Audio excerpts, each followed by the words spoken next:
remember, when you accomplish, when you overcome, utilizing creativity, utilizing intelligence, utilizing love, you sharpen your skills, you develop yourself, you move even closer towards what you would describe as total self-mastery.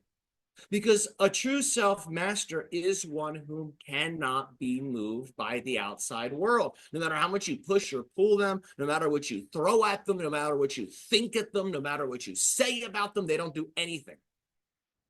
The only thing that moves them is their choice to be moved, how they move, when they move, where they move, with whom they move. That is all up to them. They choose it.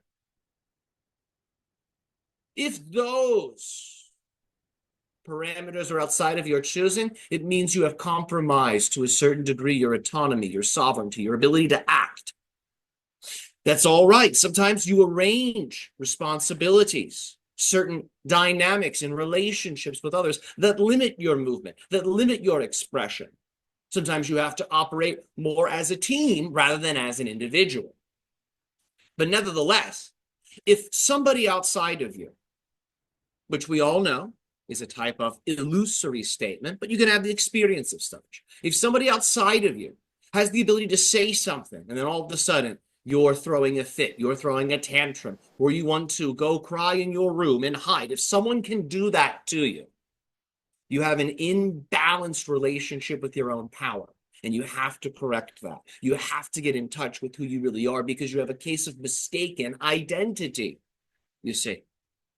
If someone you barely know can say something about you, and it creates all of these emotional disturbances within you, usually what you're experiencing here is your earliest childhood karmas being reimagined in a new way with these modern present moment actors and characters helping you to play those karmas and dramas out.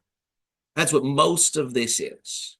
Most of your issues with others, most of your reactions, your sufferings that you experience in the present moment have to do with unresolved psychological misinterpretations and misalignments that come from your youngest of times within this incarnation. So you must get in touch with that origin point. You must bring yourself back to that place if you truly wish to experience self-mastery, because that is when the block of marble was not yet chiseled. That was before the world chiseled you, you see. The world chisels you until you can chisel yourself. Now you can chisel yourselves. You all have the tools. You all have the knowledge. You have the theory. You have the protocols. You have the formulas. You all have everything you need and more to be able to really get your hands dirty, as you said, to get messy and to actually sculpt yourself as you see fit. When you sculpt yourself as you see fit, you also sculpt the higher strategies for how you deal with the challenges in your life. So if you find you are overreacting to everything, getting very upset at the littlest things, it means you have poor strategy. You haven't thought about how you actually can successfully deal with these things. So when these things come up, an emotional reaction is had instead of a higher performance of skill. So you have to actually sit down, get to know yourself.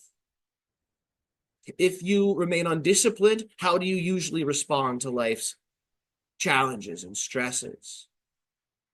If you introduced a little discipline into your life, what options for responses become available to you? Start to organize yourself so you're more likely to pick that new response. And when you start to choose your responses, when you start to choose your actions, now you're becoming a self-master. But if you just improv everything without really doing any self-reflecting, you're just running in circles, running in circles, running in circles. You call that the wheel of incarnation and reincarnation. You don't have to die to experience it. For most people, it's every single day of their life. They keep reincarnating as the same character, wondering, when will I acquire a higher lifetime? Because this one really blows. Yet they keep on making the same choices that reinforce the same character. So make new choices. Do something you've never done before. This week, do one new thing you've never done before. It will be both harder and easier than you think in ways that surprise you. Because in doing something you've never done before, you have to return to that unsculpted block of marble consciousness. When you do something you've never done before, you truly return to the beginner's mind. So I challenge you with that, all of you, this week. Do something you have never done before. Really put yourself out there. Experiment with something brand new and see what comes up. Let it be fun. Let it be a game. And see if you can remain curious, open-minded, and totally still, focused as you engage in the new skill, as you engage in the new experience. And see what comes up. You'll see your strengths and your weaknesses. You'll see your natural genius and your ego all at once, in different ways, different proportions. So if you really want to get to know yourself and really want to get to know how you're doing with your energy, how you're doing in the grand story of life, put yourself into an unknown situation, do something new, and see how you fare. That will let you know how you're doing. Because you can't hide from that. Whatever the results are, they're completely honest. So you'll see yourself. And that's the most beautiful thing to see. To see reality is to really liberate oneself. It is your illusions, your Maya, that keeps you locked in that wheel. As soon as you wake up from those illusions, you realize you've always been free. You've always had the key to your handcuffs. You see. And your handcuffs, they are not tight. They're not oppressive law enforcement handcuffs. I promise you this. They are enjoyable. Remember, you asked to be here. You chose to be here. You all enjoy this.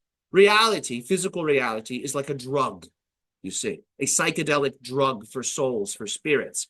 They take the drug, they have the dream, they're physical. It's so real, it causes their spiritual essence, their soul essence to evolve as if it were real. And through this drug of consciousness, physical consciousness, souls can experience a high degree of transformation and evolution. So you've asked to be here. You enjoy being here, even when it is uncomfortable.